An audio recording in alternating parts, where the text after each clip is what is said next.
What's up, everybody? This is Chris, aka Barn on 11970, and thank you as always for checking out my video. All right, guys, we obviously have made a video that is worth discussing, and I want to discuss it a little bit further because I want people to know that I am not going to single out any particular country. Wrong is wrong, despite who does it or when they did it. And I'll give you a prime example.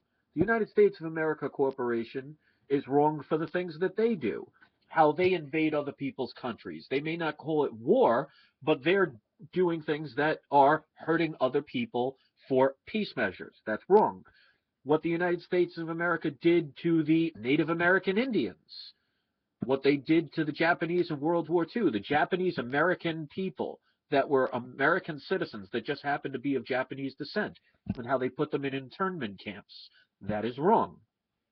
Let's go back to the Europeans. Well, look at all the wars throughout history that Europe has caused. Look at what they did to the Mayans.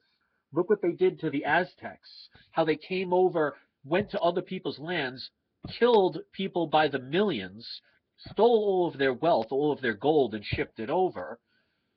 Wrong is wrong no matter who does it. So I'm not here to favor any one particular country over the other.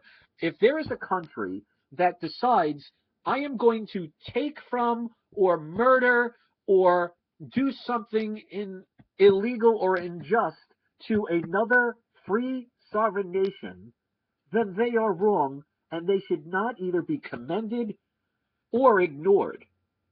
And until we get past that point, how are we a civilized society?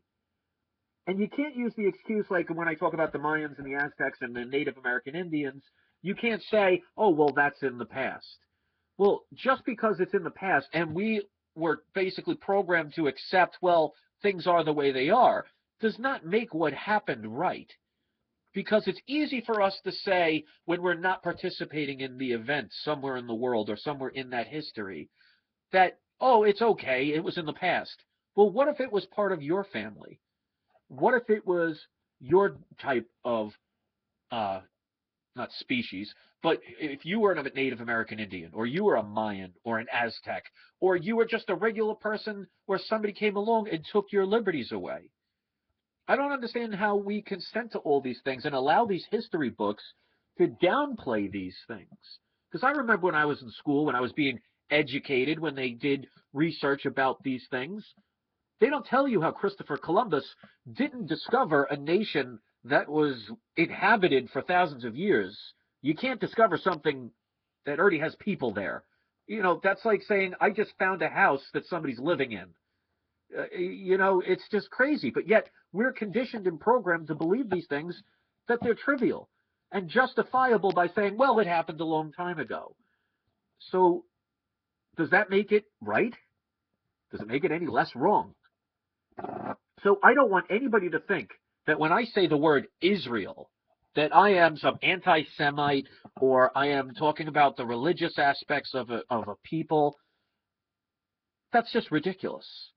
And if we can't talk like rational human beings, and I'm not saying we as just the people that watch my video, I'm talking about the world in general, and we allow this programming to continue where we just downplay all these things, is it any wonder how they've been repeatedly over history gotten away with literally murder? I wish I could comprehend the understanding of the average person that can't see that wrong is wrong no matter when or where or who does it. So I am not going to sit here and say, well, what Israel's doing is wrong, but what Russia's doing is right, and what we've done is amazing. No. Wrong is wrong. And until people can't grasp that simple concept, we are never going to progress as a civilization, as a societies. Peace.